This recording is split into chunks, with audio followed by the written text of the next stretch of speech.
প্রতিহিংসার প্রতিশোধে জাতিকে শক্তিশালী করে না, ঈদে মিলাদুন্নবী অনুষ্ঠান উদ্বোধনে রাষ্ট্রপতি। চীন থেকে যুদ্ধ বিমান কিনছে বাংলাদেশ, লালমনিরহাট সীমান্তে ধাওয়া খেয়ে অস্ত্র ছেড়ে পালালো বিএসএফ। 5 সেপ্টেম্বর ঢাকা থেকে চট্টগ্রামের উদ্দেশ্যে লং মার্চ 11 দলের রাজপথে ঠেলে দিচ্ছে সরকার, জামাত আমির। প্রতারণার মামলায় এরশাদের সাবেক স্ত্রী বিদিশা গ্রেফতার।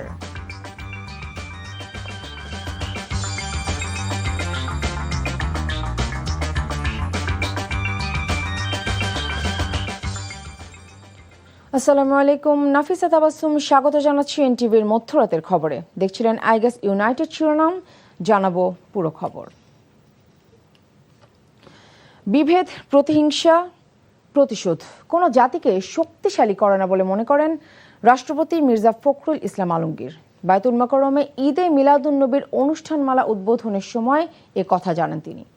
হযরত মুহাম্মদ সাল্লাল্লাহু আলাইহি ওয়াসাল্লামের সম্প্রীতি শিক্ষায়, ন্যায় বিচার ও অধিকার রক্ষায় সবাইকে ঐক্যবদ্ধ থাকার আহ্বান জানান তিনি। বলেন, অতীতের কর্তৃত্ববাদ ও ফ্যাসিবাদে যেন আর ফিরে না আসে। হাসান মাহমুদের রিপোর্ট। ভুবনের প্রিয় মুহাম্মদ এলো রে দুনিয়া। প্রশান্তির প্রস্ফুটিত বার্তা নিয়ে মরুময় ধুলির ধরায় আলো হয়ে এসেছিলেন নূরের নবী হযরত মুহাম্মদ সাল্লাল্লাহু আলাইহি ওয়াসাল্লাম। 570 খ্রিস্টাব্দের 12ই রবিউল আউয়ালে জন্মগ্রহণ করে 63 বছরের জীবনে শান্তির সুধা ছড়িয়ে এদিনেই পৃথিবী থেকে বিদায় নেন তিনি। মহানবীর জীবন আদর্শকে নতুন প্রজন্মের কাছে তুলে ধরতে ঈদে মিলাদুন্নবী উপলক্ষে ধর্ম মন্ত্রণালয়ের উদ্যোগে 15 দিনব্যাপী সিরাতুন্নবী সাল্লাল্লাহু আলাইহি ওয়াসাল্লাম অনুষ্ঠানের উদ্বোধন করেন রাষ্ট্রপতি মির্জা ফখরুল ইসলাম আলমগীর। উন্মোচন করেন সিরাত স্মরণিকা। রাষ্ট্রপতি বলেন, সকল ধর্মের মর্যাদা রক্ষায় সরকার প্রতিশ্রুতিবদ্ধ। আমি আশা করি 2030 সালের আগে প্রতিশ্রুতি অনুসারে দেশের সকল মসজিদ সহ অন্যান্য ধর্মীয় উপাসনালয় মাসিক সম্মানী ভাতা আওতায় আসবে। মানুষের মৌলিক অধিকার রক্ষায় সবাইকে ঐক্যবদ্ধ থাকার আহ্বান জানান রাষ্ট্রপতি। অতীতের কর্তৃত্ববাদ, ফ্যাসিবাদ ও অন্যায় যেন আর কখনো ফিরে না আসে, সেজন্য রাসূলুল্লাহ সাল্লাল্লাহু আলাইহি সাল্লামকে অনুসরণ করে এবং ধর্মের শান্তি, ন্যায় ও সম্প্রীতির মর্মবাণীকে হৃদয়ে ধারণ করে গণতন্ত্র, ন্যায় বিচার, সুশাসন ও মানুষের মৌলিক অধিকার রক্ষায় আমাদের ঐক্যবদ্ধ থাকতে হবে। বাংলাদেশ সাম্প্রদায়িক সম্প্রীতি এবং সহাবস্থানের উজ্জ্বল দৃষ্টান্ত উল্লেখ করে রাষ্ট্রপতি বলেন, কোনো প্রতিশোধ প্রতিহিংসা নয়। আমাদের মনে রাখতে হবে, বিভেদ, প্রতিহিংসা ও প্রতিশোধ কোনো জাতিকে শক্তিশালী করে না। ধর্মের নামে বিভেদ বৈষম্য নয়, ইসলামের শান্তি ও মানবতার বাণী ছড়িয়ে দিই। অনুষ্ঠানের শেষে মোনাজাতে অংশ নেন সকলে। 25শে আগস্ট থেকে 5 সেপ্টেম্বর পর্যন্ত প্রতিদিন মাগরিবের নামাজের পর বায়তুল মোকাররমে চলবে ওয়াজ মাহফিল। পূর্ব ও দক্ষিণ চত্বরে থাকবে বইমেলা। Hasan Mahmud, NTV news, Dhaka. পবিত্র ঈদে মিলাদুন্নবী সাল্লাল্লাহু আলাইহি ওয়াসাল্লাম উপলক্ষে দেশবাসী সহ মুসলিম উম্মাহর প্রতি আন্তরিক শুভেচ্ছা জানিয়েছেন প্রধানমন্ত্রী তারেক রহমান। সামাজিক যোগাযোগ মাধ্যমে দেয়া বার্তায় তিনি বলেন, মহানবী হযরত মুহাম্মদ সাল্লাল্লাহু আলাইহি ওয়াসাল্লাম এর শুভাগমন মানব সভ্যতার ইতিহাসে অনন্য এক মহিমান্বিত ঘটনা। তার আবির্ভাব মানুষের জন্য সত্য ও আলোর দিগন্ত উন্মোচন করেছিল। তিনি মানুষকে তাওহীদের দিকে আহ্বান করার পাশাপাশি সত্য, ন্যায়, সাম্য, ভ্রাতৃত্ব, মানবিকতা ও শান্তির শিক্ষা দিয়েছেন। তার পবিত্র জীবন ও কর্ম মানবজাতির জন্য চিরন্তন পথনির্দেশ ও অনুসরণীয় আদর্শ হয়ে আছে। প্রধানমন্ত্রী বলেন, জাতি, বর্ণ, গোত্র, ভাষা ও সামাজিক অবস্থানের বিভেদ অতিক্রম করে মানুষের মর্যাদা ও অধিকার প্রতিষ্ঠায় জোর দিয়েছেন মহানবী সাল্লাল্লাহু আলাইহি ওয়াসাল্লাম। রাষ্ট্রপতি মির্জা ফখরুল ইসলাম আলমগীরের সাথে সৌজন্য সাক্ষাৎ করেছেন 3 বাহিনী প্রধানগণ। সেনাবাহিনী প্রধান জেনারেল ওয়াকারুজ্জামান, নৌবাহিনী প্রধান অ্যাডমিরাল খন্দকার মিসবাহ উল আজিম এবং বিমান বাহিনী প্রধান air chief marshal Hasan Mahmud Khan বঙ্গভবনে গিয়ে রাষ্ট্রপতির সাথে সাক্ষাৎ করেন। সাক্ষাতে তিন বাহিনীর প্রধান রাষ্ট্রপতিকে অভিনন্দন জানান। এ সময় নিজ নিজ বাহিনীর কার্যক্রম সম্পর্কে রাষ্ট্রপতিকে অবহিত করেন তারা। সশস্ত্র বাহিনীর সর্বাধিনায়ক হিসেবে দায়িত্ব পালনে রাষ্ট্রপতির দিক নির্দেশনা এবং সহযোগিতাও কামনা করেন। রাষ্ট্রপতি সশস্ত্র বাহিনীর বিভিন্ন কার্যক্রমে সন্তোষ প্রকাশ করে বলেন, সরকার সশস্ত্র বাহিনীকে আধুনিক বাহিনী হিসেবে গড়ে তুলতে কাজ করে যাচ্ছে। ফাঁসির দণ্ডপ্রাপ্ত সাবেক প্রধানমন্ত্রী শেখ হাসিনাকে ফিরিয়ে দেওয়ার বিষয়ে ভারত আদালতের দ্বারস্থ হলে বিষয়টি আসামিদের জন্য সুখকর হবে না বলে মন্তব্য করেছেন তথ্যমন্ত্রী ব্যারিস্টার আন্দালিব রহমান পার্থ। তথ্য মন্ত্রণালয়ের সাপ্তাহিক সংবাদ সম্মেলনে তিনি এই মন্তব্য করেন। এতে প্রধানমন্ত্রীর তথ্য উপদেষ্টা ডক্টর জাহিদুর রহমান জানান, চীনের কাছ থেকে অত্যাধুনিক যুদ্ধ বিমান কেনার প্রক্রিয়া সরকার এগিয়ে নিচ্ছে। নজরানা চৌধুরীর রিপোর্ট। ভারতে অবস্থানরত সাবেক প্রধানমন্ত্রী শেখ হাসিনাকে ফিরিয়ে নিয়ে আসার বিষয়ে কোনো অগ্রগতি আছে কিনা এমন প্রশ্ন করা হয় নবনিযুক্ত তথ্যমন্ত্রীকে। জবাবে তিনি বলেন, বর্তমান সরকার শুধু শেখ হাসিনা নয়, সকল পলাতক আসামিকে ফিরিয়ে আনতে চায়। সরকার হয়তো পলিটিক্যালি এখন ওই দায়ভার নিতে চাচ্ছেন না বলে এটা জুডিশিয়ারির উপরে দিয়ে দিচ্ছেন। তো আমার মনে হয় যে ওনার জন্য এই সংবাদটা খুব একটা সুখকর হবেন না। বাট আমাদের তো দাবি একটাই, সেটা হলো যে শুধুমাত্র উনি কেন, প্রত্যেককে আমরা ফেরত চাই। তথ্য মন্ত্রণালয় আয়োজিত সাপ্তাহিক সংবাদ সম্মেলনে প্রধানমন্ত্রীর তথ্য উপদেষ্টা এই মুহূর্তে 13 লাখ টন সারের মজুদ আছে উল্লেখ করে বলেন, দেশে সারের কোনো সংকট নেই, তবে বিতরণ ব্যবস্থায় পরিবর্তন আনায় এক ধরনের অস্থিরতা আছে। সারের মজুদ নিয়ে কোনো সমস্যা নেই, কিছুটা সমস্যা বিতরণে আছে এবং আপনারা এটুকু সংবাদ মাধ্যমের কর্মীরা জানেন, সরকার বিতরণ ব্যবস্থায় কিছু পরিবর্তন আনতে যাচ্ছে, যেটা কৃষক এবং জনগণের স্বার্থে। সেটা নিয়ে কিছুটা অস্থিরতা, কিছু নতুন প্রসেসের সাথে অ্যাডজাস্ট করার সমস্যা, এগুলো হচ্ছে। কোনো ডিলার তার প্রতি অ্যালটেড যে পরিমাণ সার আছে সেটা তারা উত্তোলন করছেন না। এই ধরনের কিছু ঘটনার কারণে কোনো জায়গায় কিছু সমস্যা তৈরি হচ্ছে, তবে আমরা আশা করি এটা খুব বেশি কন্টিনিউ করবে না। দেশে চলমান জ্বালানি সংকটের কথা তুলে ধরে তথ্য উপদেষ্টা বলেন, গ্যাস সরবরাহ পরিস্থিতি ধীরে ধীরে উন্নতি হচ্ছে, তবে পুরোপুরি স্বাভাবিক হতে সময় লাগবে। দিনের শেষে আমরা অনেক বেশি গ্যাস এনে মারাত্মক রকম সাবসিডি দেব, নাকি আমরা কিছুটা লোডশেডিং মেনে নেব? শর্ট টার্মের কথা বলছি, আমি বলছি না এটা আমাদের চিরকাল করতে হবে। সেই সিদ্ধান্তের একটা জায়গায় আমার মনে হয় আমাদের আসতে হবে। আমরা জনগণকে আমাদের প্রতি অন্তত খানিকটা সহানুভূতিশীল থাকার অনুরোধ করব। আমরা সর্বোচ্চ চেষ্টা করছি। অস্থিরতার একটা সম্ভাবনা আছে, আমি আবারও বলি, যতই বলি না কেন দোষ আমাদের না, ইট ইজ ফ্যাক্ট। কিন্তু মানুষের তো কষ্ট হচ্ছে, মানুষের জীবিকায় টান পড়ছে।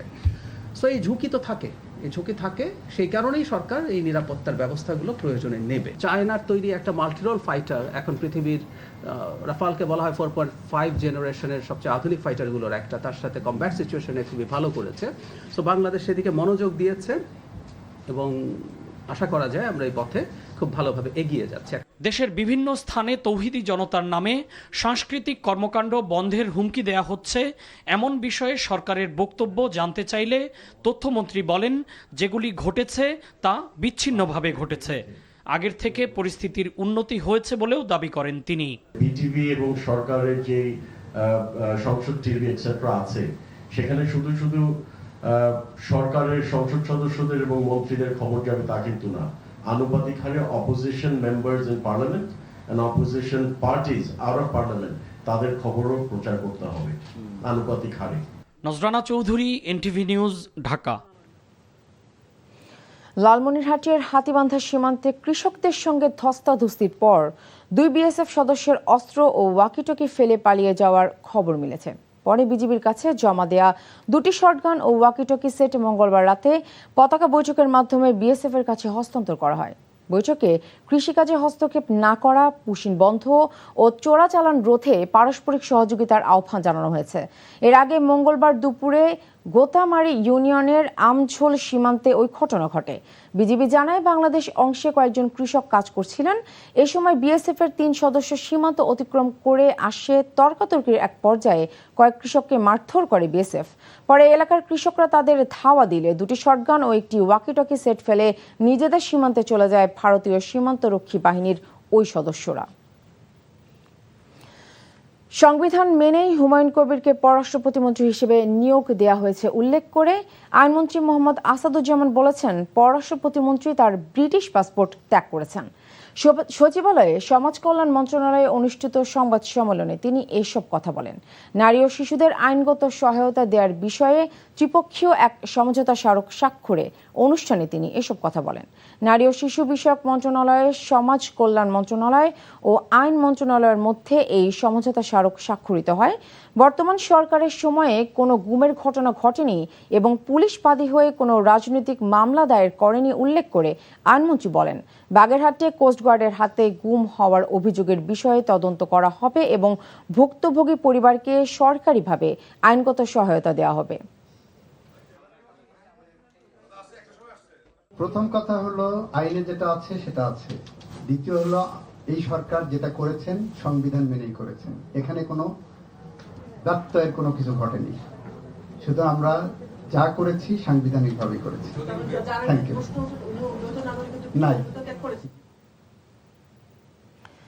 150টি গুমের অভিযোগের একটিরও তদন্ত শেষ না হওয়ায় হতাশা প্রকাশ করেছেন মায়ের ডাকের সমন্বয়ক ও সংসদ সদস্য সানজিদা ইসলাম তুলি। তিনি অভিযোগ করেন, অন্তর্বর্তী সরকারের সময়ে রাজনৈতিক বিবেচনায় জামাতে ইসলামীর যারা গুম হয়েছিল তাদের অভিযোগ গুরুত্ব দিয়ে বিচারের ব্যবস্থা করা হয়েছে। তবে চিফ প্রসিকিউটর আমিনুল ইসলাম বলেন, রাজনৈতিক বিবেচনায় নয়, প্রত্যেকটি গুমকে গুরুত্ব দিয়েই বিচার নিশ্চিত করা হবে। আন্তর্জাতিক অপরাধ ট্রাইব্যুনালে তারা এসব কথা বলেন। রিপোর্ট করছেন হাসান জাবেদ। জুলাই আগস্ট আন্দোলনে শেখ হাসিনা সরকারের পতনের পর আন্তর্জাতিক অপরাধ ট্রাইব্যুনাল পুনর্গঠন করা হয়। এরপর গুম হওয়া পরিবারগুলোর সংগঠন মায়ের ডাকের পক্ষ থেকে 150টি গুমের অভিযোগ ট্রাইব্যুনালের প্রসিকিউশনের কাছে জমা দেওয়া হয়। গত 2 বছরে এসব অভিযোগের তদন্তের অগ্রগতি কী তা জানতে মায়ের ডাকের সমন্বয়ক সানজিদা ইসলাম তুলির নেতৃত্বে গুমের শিকার 30টি পরিবার চিফ প্রসিকিউটরের সাথে দেখা করেন। এ সময় তারা তদন্তের অগ্রগতি নিয়ে হতাশা প্রকাশ করে বর্তমান চিফ প্রসিকিউটরের আন্তরিকতার প্রশংসা করেন। বলেন, বিগত অন্তর্বর্তী সরকারের সময় গুমের অভিযোগ রাজনৈতিক বিবেচনায় নেওয়া হয়েছে। ট্রাইব্যুনাল গঠন করার পরে নেওয়া হলো, তখন এক বছর 3 মাসেও কোনো কিছু মুভ করেনি। কেন? এইখানে আমার মনে হয় আমাদেরকে রাজনৈতিক উদ্দেশ্যে বাইরে গিয়ে কাজ করার দরকার ছিল, যেটা হয়নি। আমাদের আশা ছিল যখন বিচার কার্য শুরু হবে তখন সবার জন্য একসাথে হবে। সিলেকশনটা শুধুমাত্র আইসিটি ট্রাইব্যুনাল থেকে কেন 3টা কেসকে প্রমিনেন্টলি ইনভেস্টিগেশন দিয়ে সেটাকে সাজার মধ্যে আনা হয়েছিল, জামাতের 3টা কেসকে। চিফ প্রসিকিউটর জানান, আওয়ামী লীগ সরকারের আমলে 250 জনের গুমের ঘটনার তদন্তের গতি বাড়াতে 5 জন বিশেষ তদন্ত কর্মকর্তা কাজ করছেন। রাজনৈতিক বিবেচনায় নয়, সব গুমেরই সঠিক তদন্ত করে বিচার করা হবে। জামাতে ইসলামের একজন মানুষ কি গুমের শিকার হয়েছেন, নাকি বিএনপির পরিবারের একজন মানুষ গুমের শিকার হয়েছেন, আমি এইভাবে সেপারেট করে দেখতে চাই না। আমি দেখতে চাই যারাই গুমের শিকার হয়েছেন তারা গুম পরিবারের সদস্য। এইভাবেই আমাদেরকে দেখা উচিত। 3টি বিচার আমাদের এখানে চলছে, সেটি হচ্ছে যে ব্রিগেডিয়ার আজমি অথবা ধরেন ব্যারিস্টার আরমান সহ এরকম কয়েকটা বিচার যারা চলছে, তারা কাকতালীয়ভাবে হোক আর যেভাবেই হোক তারা হয়তো একটি দলের অনুসারী, কিন্তু এর মানে এই নয় যে বিএনপির যারা ভিকটিমের শিকার হয়েছেন তাদের বিচারটা হবে না, এরকম না। যেসব গুমের পরিবারের সদস্যদের আছে আমরা একই মাপকাঠিতে বিচার করছি সবগুলো। এদিকে কক্সবাজারের টেকনাফে কাউন্সিলর একরামুল হক হত্যা মামলায় ব্রিগেডিয়ার জেনারেল মিফতাউদ্দিন আহমেদ ও সাবেক সংসদ সদস্য আব্দুর রহমান বদিসহ 4 আসামিকে কারাগারে পাঠানোর নির্দেশ দিয়েছে ট্রাইব্যুনাল 2। আর পলাতক শেখ হাসিনা সহ বাকি 7 আসামিকে আত্মসমর্পণের জন্য পত্রিকায় বিজ্ঞপ্তি প্রকাশেরও আদেশ দিয়েছে tribunal. Hasan Jabed, NTV news, Dhaka. গণভোটের রায় বাস্তবায়ন, জুলাই গণহত্যার বিচার, বিদ্যুৎ ও জ্বালানি এবং সার সংকটের দ্রুত সমাধান ও দ্রব্যমূল্যের ঊর্ধ্বগতি রোধের দাবিতে আগামী 5 সেপ্টেম্বর ঢাকা থেকে চট্টগ্রামের উদ্দেশ্যে লং মার্চ কর্মসূচি করবে 11 দলীয় ঐক্য। মঙ্গলবার দুপুরে রাজধানীর মগবাজারে জামাতে ইসলামের কেন্দ্রীয় কার্যালয়ের সংবাদ সম্মেলনে দলের সেক্রেটারি জেনারেল মিয়া গোলাম পরওয়ার এই কর্মসূচির বিষয় তুলে ধরেন। বলেন, জুলাই জাতীয় সনদ বাস্তবায়নে গড়িমসি, গণভোটের রায় বাস্তবায়নের অনীহা, সরকারের অব্যবস্থাপনায় তেল, গ্যাস, বিদ্যুৎ ও জ্বালানি সংকটের নাকাল দেশ। তিনি জানান, সিন্ডিকেটের কারণে নিত্যপণ্যের বাজার অস্থিতিশীল, যা নিয়ন্ত্রণে ব্যর্থ হচ্ছে সরকার। জনগণের এসব দাবি আদায়ের লক্ষ্যে পর্যায়ক্রমে সারা দেশে লং মার্চ কর্মসূচি পালন করবে 11 দলীয় ঐক্য। দাবির তো কোনো শেষ নেই, জনগণের দুর্ভোগেরও শেষ নেই। প্রথম হচ্ছে গণভোটের গণরায় বাস্তবায়ন, এটা আমাদের প্রথম দাবি। 2 হচ্ছে জুলাই গণহত্যার বিচার। 3 হলো বিদ্যুৎ, তেল, গ্যাস ও দেশে বিরাজমান সার সংকট নিরসন, এটা আমাদের এই লং মার্চের দাবি। 4র্থ, নিত্য প্রয়োজনীয় দ্রব্যমূল্যের ঊর্ধ্বগতি রোধ করা, সংকীর্ণ দলীয়করণের প্রতিবাদ এবং এটা বন্ধ করা। এই 6টা দাবি আমরা আমাদের প্রধান দাবি হিসেবে লং মার্চের কর্মসূচিতে আমরা উল্লেখ করেছি। 24-এর গণঅভ্যুত্থানের পর বৈষম্যহীন দেশ গড়ার প্রত্যাশা থাকলেও বাস্তবে বৈষম্য আরও প্রকট হচ্ছে, এমন অভিযোগ করেছেন জামাতে ইসলামীর আমির ও বিরোধী দলীয় নেতা ডক্টর শফিকুর রহমান। মঙ্গলবার সন্ধ্যায় প্রথমবারের মতো এনসিপি কার্যালয় পরিদর্শনে গিয়ে সরকার ও বিরোধী দলের ভূমিকা নিয়ে কথা বলেন তিনি। বলেন, গণভোটের রায় বাস্তবায়ন না করে সরকার বিরোধী দলকে আন্দোলনের দিকে ঠেলে দিচ্ছে। বিরোধী দল হিসেবে জামাতে ইসলামী ন্যায্য অধিকার থেকে বঞ্চিত হচ্ছে বলেও অভিযোগ করেন তিনি। ডাক্তার শফিকুর রহমানের দাবি, সংসদ কিংবা সংসদের বাইরে কোথাও বিরোধী দল হিসেবে জামাতে ইসলামীর প্রাপ্য অধিকার নিশ্চিত করা হচ্ছে না। এদিকে এনসিপির আহ্বায়ক ও বিরোধী দলীয় চিফ হুইপ নাহিদ ইসলাম বলেছেন, বাংলাদেশে নতুন করে কোনো ধরনের ফ্যাসিবাদ প্রতিষ্ঠার সুযোগ দেয়া হবে না। যখন জনগণের রায়কে তারা উপেক্ষা করলেন এবং আমাদের কথা যখন সংসদে গ্রহণ হলো না, আলোচনার পর যখন টকড আউট হয়ে গেল, তখন আমরা স্বাভাবিকভাবেই জনগণের এই দাবির বিষয়টা আবার জনগণের কাছে নিয়ে ফিরলাম। এখন যে আন্দোলনটা আমরা করছি ধারাবাহিকভাবে অত্যন্ত নিয়মতান্ত্রিক পন্থায়, সেই আন্দোলনটা মূলত ওই কারণেই তারাই আমাদেরকে রাজপথে ঠেলে দিয়েছে। এনসিপি ও এনসিপির জায়গা থেকে এই গণতান্ত্রিক আন্দোলনে সামিল থাকবে। তো ইনশাল্লাহ আমরা ঐক্যবদ্ধভাবে, আমাদের সামনে অধিবেশনও শুরু হচ্ছে, সংসদে আমাদের যেমন কণ্ঠ দেখতে পারবেন, সংসদের বাইরেও রাজপথেও আমরা ঐক্যবদ্ধভাবে জনগণের পক্ষের আন্দোলন গড়ে তুলব। মরহুম রাষ্ট্রপতি হুসেইন মোহাম্মদ এরশাদের সাবেক স্ত্রী বিদিশাকে গ্রেফতার করেছে পুলিশ। মঙ্গলবার রাত 8টার দিকে রাজধানীর গুলশানের একটি বাসা থেকে তাকে গ্রেফতার করে পুলিশ। গ্রেফতারি পরোয়ানা থাকায় তাকে গ্রেফতার করা হয়েছে বলে জানিয়েছে গুলশান থানা পুলিশ। সংস্থাটি জানায়, বিদিশার বিরুদ্ধে অর্থ প্রতারণার একটি মামলা রয়েছে। গুলশান থানায় দায়ের করা এই মামলায় আদালত তাকে 2 বছরের সশ্রম কারাদণ্ড ও 10,000 টাকা জরিমানা করে।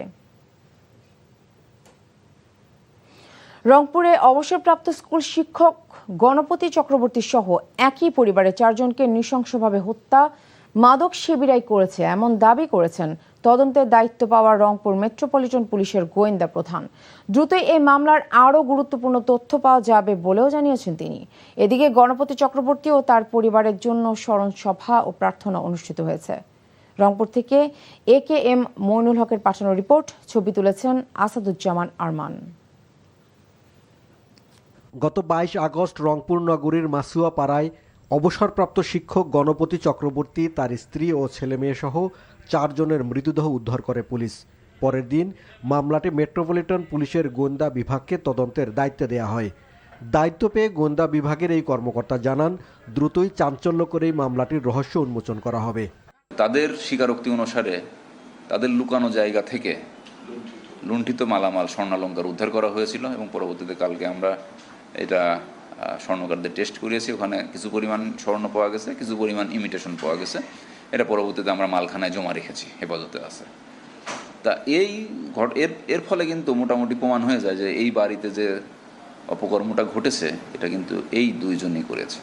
এদিকে একই পরিবারের 4 জনকে হত্যার ঘটনায় এখনও শোকে স্তব্ধ মাসুয়াপাড়া। সঠিক তদন্তের মাধ্যমে প্রকৃত অপরাধী খুঁজে বের করার দাবি স্থানীয়দের। খুনটা খুব পরিকল্পিতভাবে ঠান্ডা মাথায় হয়েছে। আমরা চাই সুষ্ঠু তদন্তের মাধ্যমে যারা খুনি তাদেরকে বের করে নিয়ে আসতে। 2 জন আসামির কথা বলা হয়েছে, ধরা পড়ছে। এই 2 জনে এত বড় হত্যাকাণ্ড সংগঠিত করা সম্ভব নয়। এর পিছনে আরও বড় বড় কারণ আছে, সেইগুলো খুঁজি বাইর করার জন্য আমি প্রশাসনের দৃষ্টি আকর্ষণ করছি। পুলিশ কিংবা ডিবির হাতে যদি তদন্তের দায়িত্বটা ন্যস্ত থাকে, তাহলে আমরা মনে করি যে আসলে এখানে তদন্ত প্রক্রিয়াটা বিঘ্নিত হতে পারে এবং শুধুমাত্র ইয়াবা সেবনকে কেন্দ্র করেই এই হত্যাকাণ্ড সংঘটিত হয়েছে আমরা এত সহজভাবে মনে করি না। নিহত সনাতন চক্রবর্তীর সাবেক কর্মস্থল রংপুর জিলা স্কুলে প্রার্থনা ও স্মরণ সভা অনুষ্ঠিত হয়েছে। স্মরণ সভায় বক্তারা অবিলম্বে হত্যার প্রকৃত কারণ উদ্ঘাটন করে দ্রুত বিচার নিশ্চিতের আহ্বান জানান। NTV news desk. কক্সবাজারের উখিয়ার রোহিঙ্গা ক্যাম্পে নিরাপদ মর্যাদাপূর্ণ প্রত্যাবাসন এবং গণহত্যার আন্তর্জাতিক বিচারের দাবিতে হাজারো রোহিঙ্গার অংশগ্রহণে বিশাল সমাবেশ অনুষ্ঠিত হয়েছে। সংকটের ৯ বছর পূর্তি ও জেনোসাইড ডে উপলক্ষে উখিয়া টেকনাফের বিভিন্ন ক্যাম্পে বিশেষ সমাবেশ পালন করেছে রোহিঙ্গারা। নিজ দেশে নিরাপদ ও মর্যাদাপূর্ণ প্রত্যাবাসনের দাবিতে সকালে বিভিন্ন ব্লক থেকে নারী, পুরুষ ও শিশুরা ব্যানার, প্ল্যাকার্ড হাতে মিছিল নিয়ে সমাবেশে যোগদান করে। সমাবেশ থেকে মিয়ানমারের নিরাপদ ও মর্যাদাপূর্ণ প্রত্যাবাসন, নাগরিকত্ব এবং মৌলিক অধিকার নিশ্চিত করার জোর দাবি জানানো হয়। এ সমাবেশ থেকে আন্তর্জাতিক মহলের প্রতি টেকসই প্রত্যাবাসনে আকুল আবেদন জানিয়েছেন তারা। রোহিঙ্গা সমস্যা মূলত একটি রাজনৈতিক সংকট, তাই এর সমাধানও রাজনৈতিকভাবেই নিশ্চিত করতে হবে বলে জানিয়েছেন পররাষ্ট্র প্রতিমন্ত্রী শামা ওবায়দ ইসলাম। মঙ্গলবার সকালে পররাষ্ট্র মন্ত্রণালয়ে আয়োজিত সংবাদ সম্মেলনে হিউম্যান রাইটস ওয়াচের প্রতিবেদনের প্রেক্ষিতে প্রতিমন্ত্রী জানান, দলমত নির্বিশেষে দেশের সব নাগরিকের মানবাধিকার সুরক্ষাই সরকারের মূল লক্ষ্য। তিনি আরও উল্লেখ করেন, রোহিঙ্গা সংকট নিরসনে মিয়ানমারের সঙ্গে আনুষ্ঠানিক ও অনানুষ্ঠানিক উভয় মাধ্যমেই যোগাযোগ বজায় রয়েছে। পাশাপাশি চীনের পক্ষ থেকে জোরালো সহযোগিতার প্রতিশ্রুতি পাওয়া গেছে এবং মালয়েশিয়া ও তুরস্ক সহ অন্যান্য মুসলিম দেশকে সঙ্গে নিয়ে কূটনৈতিক চাপ সৃষ্টির প্রক্রিয়া চলছে।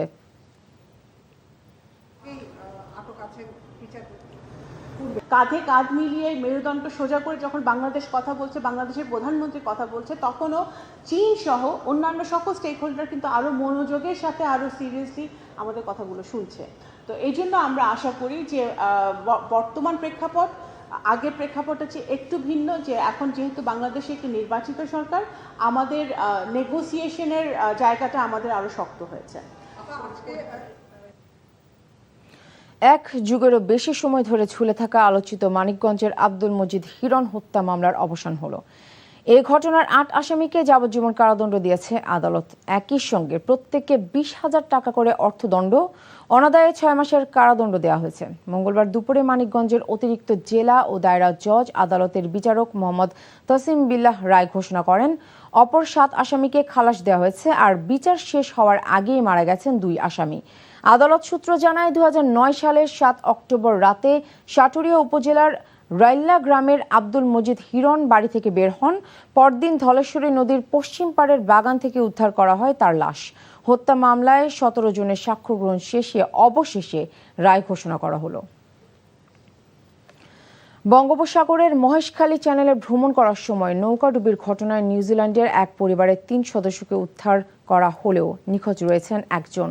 তাকে উদ্ধারের অভিযান চালাচ্ছে নৌবাহিনী, কোস্টগার্ড এবং ফায়ার সার্ভিসের ডুবুরি দল। মঙ্গলবার দুপুরে মহেশখালী চ্যানেলের নাজিরার টেক সোনাদিয়া দ্বীপ মোহনায় ওই নৌকাডুবির ঘটনা ঘটে। পুলিশ ও এলাকাবাসী জানায়, এ সময় নারী ও শিশুসহ নিউজিল্যান্ডের নাগরিক জন এডওয়ার্ড পরিবারের ৩ জনকে জীবিত উদ্ধার করে আশেপাশের জেলেরা। তবে নিখোঁজ রয়েছে ১৬ বছর বয়সী এক কিশোর। দেশে প্রথমবারের মতো দেশি বিদেশি উচ্চ পর্যায়ের বিশেষজ্ঞদের নিয়ে চাইনিজ ল্যাঙ্গুয়েজ এর কম্পিটেন্সি স্ট্যান্ডার্ড ও কোর্স অ্যাক্রিডিটেশন ডকুমেন্ট প্রণয়ন করেছে জাতীয় দক্ষতা উন্নয়ন কর্তৃপক্ষ এনএসডিএ। রাজধানীর আগারগাঁওয়ে এনএসডিএ সম্মেলন কক্ষে আয়োজিত ভ্যালিডেশন কর্মশালার সমাপনী অনুষ্ঠানে এ তথ্য জানানো হয়। চীনের সঙ্গে বাংলাদেশের ক্রমবর্ধমান বাণিজ্যিক, অর্থনৈতিক ও কূটনৈতিক সম্পর্কের পাশাপাশি দেশের বিভিন্ন শিল্প খাতে চীনা ভাষা জ্ঞান সম্পন্ন দক্ষ জনবলের চাহিদা মাথায় রেখে এ কোর্স প্রণয়ন করা হয়েছে। অনুষ্ঠানের প্রধানমন্ত্রীর জনপ্রশাসন উপদেষ্টা ইসমাইল জবিউল্লাহ বলেন, এমন উদ্যোগ দক্ষ মানব সম্পদ তৈরিতে বিশেষ ভূমিকা পালন করবে। অনুষ্ঠানে বিশেষ অতিথি ছিলেন চীনের রাষ্ট্রদূত মি ইয়াওওয়েন।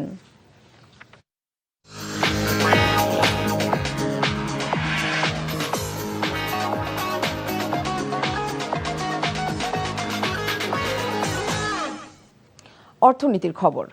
পুঁজিবাজারে টানা দরপতন ঠেকাতে ব্যর্থ হওয়ার অভিযোগে ঢাকা স্টক এক্সচেঞ্জ ডিএসইর ব্যবস্থাপনা পরিচালক এবং ইনভেস্টমেন্ট কর্পোরেশন অব বাংলাদেশ আইসিবির চেয়ারম্যানের অপসারণের দাবি জানিয়েছে বাংলাদেশ পুঁজিবাজার বিনিয়োগকারী ঐক্য পরিষদ। মঙ্গলবার রাজধানীর মতিঝিলে ডিএসই ভবনের সামনে এক মানববন্ধনে সংগঠনের নেতারা জানান, পুঁজিবাজারে বর্তমান দরপতনের মূল কারণ ডিএসই এবং বিএসইসির অযাচিত হস্তক্ষেপ। বাজারে শেয়ারের দর বাড়লে নিয়ন্ত্রক সংস্থাগুলো ব্রোকারেজ হাউসগুলোকে নানাভাবে হয়রানি করে, আর দরপতনের সময় তারা নিষ্ক্রিয় থাকে। তাদের অভিযোগ, বড় বিনিয়োগকারীদের মামলা ও ভয়ভীতি দেখিয়ে হয়রানি করা হচ্ছে, যার ফলে বাজারের স্বাভাবিক লেনদেনের পরিবেশ তৈরি হচ্ছে না। বাজারের স্বাভাবিক গতি ফেরাতে সংশ্লিষ্ট সংস্থাগুলোর মধ্যে সমন্বিত উদ্যোগ নেয়ার দাবি জানান বিনিয়োগকারীরা। এবারে প্রবাসের খবর।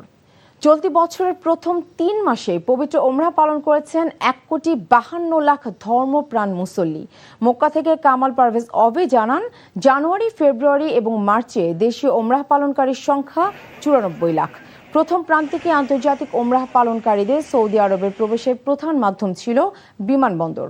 মোট আন্তর্জাতিক ওমরাহ পালনকারীর 86% আকাশপথে দেশটিতে প্রবেশ করেন।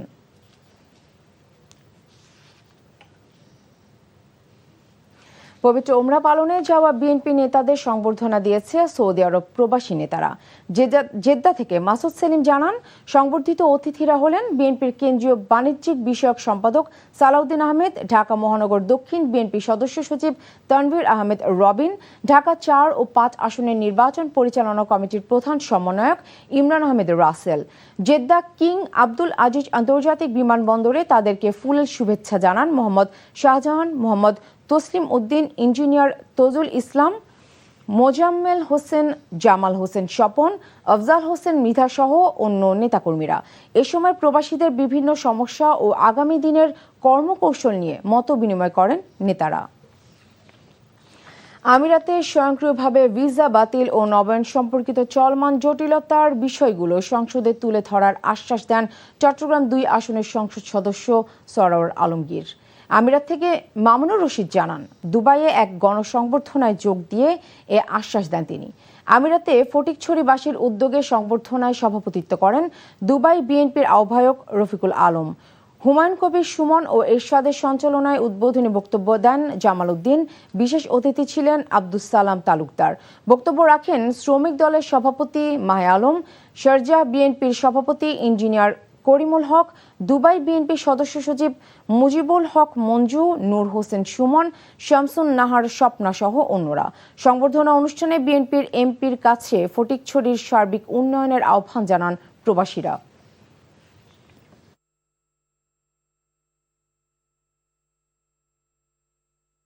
প্রবাসীদের যে সমস্যা বিচার সংক্রান্ত 27 তারিখ সংসদ চালু হবে। আমি প্রবাসীদের এই বিষয় নিয়েই আমি আরিফুল হক চৌধুরীর কাছে গিয়েছিলাম, আপনারা সেটা দেখেছেন। আরিফুল হক চৌধুরী বলেছেন, আমরা কাজ করতেছি, অধৈর্য হইয়েন না, চেষ্টা করব এই জাতীয় সংসদে এটা তোলার জন্য। মালয়েশিয়ায় বর্ণাঢ্য আয়োজনে অনুষ্ঠিত হলো ইসলামিক কনফারেন্স ও কালচারাল ইভেন্ট। মালয়েশিয়া থেকে কায়সার হামিদ হান্নান জানান, রাজধানী কুয়ালালামপুরে আমানাহ 8 ফাউন্ডেশনের উদ্যোগে আয়োজিত অনুষ্ঠানে সভাপতিত্ব করেন আইন গ্রুপ অব কোম্পানির চেয়ারম্যান দাতো সেরি হাজি হাসান আলী। পিএইচডি গবেষক মাওলানা মিসবাহ উদ্দিনের সঞ্চালনায় প্রধান অতিথি ছিলেন ইসলামী স্কলার আব্দুল্লাহ আল আমিন। অনুষ্ঠানের বিশেষ আকর্ষণ ছিলেন জনপ্রিয় ইসলামী সঙ্গীত শিল্পী কবির বিন সামাদ। অনুষ্ঠানে মালয়েশিয়ায় বসবাসরত বিভিন্ন শ্রেণী পেশার মানুষ অংশ নেন। বক্তারা পবিত্র কোরআনের শিক্ষা ও মানব জীবনে এর গুরুত্ব তুলে ধরেন, পাশাপাশি বাবা মা ও পরিবারের প্রতি দায়িত্বশীল হওয়ার আহ্বান জানান।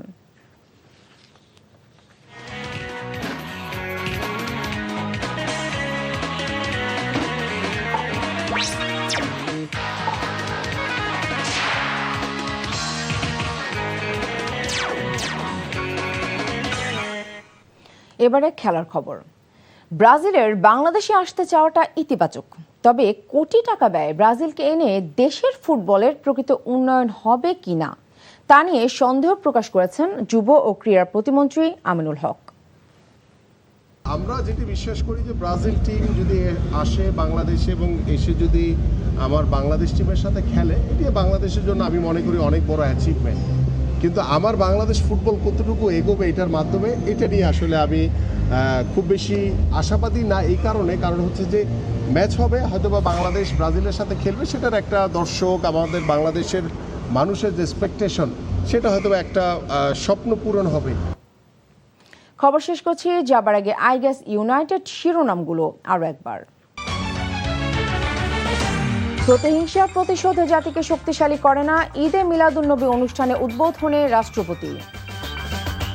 চীন থেকে যুদ্ধ বিমান কিনছে বাংলাদেশ, লালমনিরহাট সীমান্তে ধাওয়া খেয়ে অস্ত্র ছেড়ে পালালো বিএসএফ। 5 সেপ্টেম্বর ঢাকা থেকে চট্টগ্রামের উদ্দেশ্যে লং মার্চ, 11 দলের রাজপথে ঠেলে দিচ্ছে সরকার, জামাত আমির।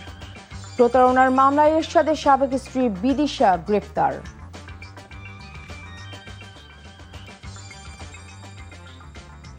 এই ছিল মধ্যরাতের খবরে। এই খবরের ভিডিও শো আপডেট জানতে ভিজিট করুন এনটিভি অনলাইন www.ntvbd.com। এছাড়াও এনটিভির জনপ্রিয় সব অনুষ্ঠান ও খবরের আপডেট জানতে ভিজিট করুন আমাদের ইউটিউব ও ভেরিফাইড ফেসবুক পেজ। ধন্যবাদ সবাইকে।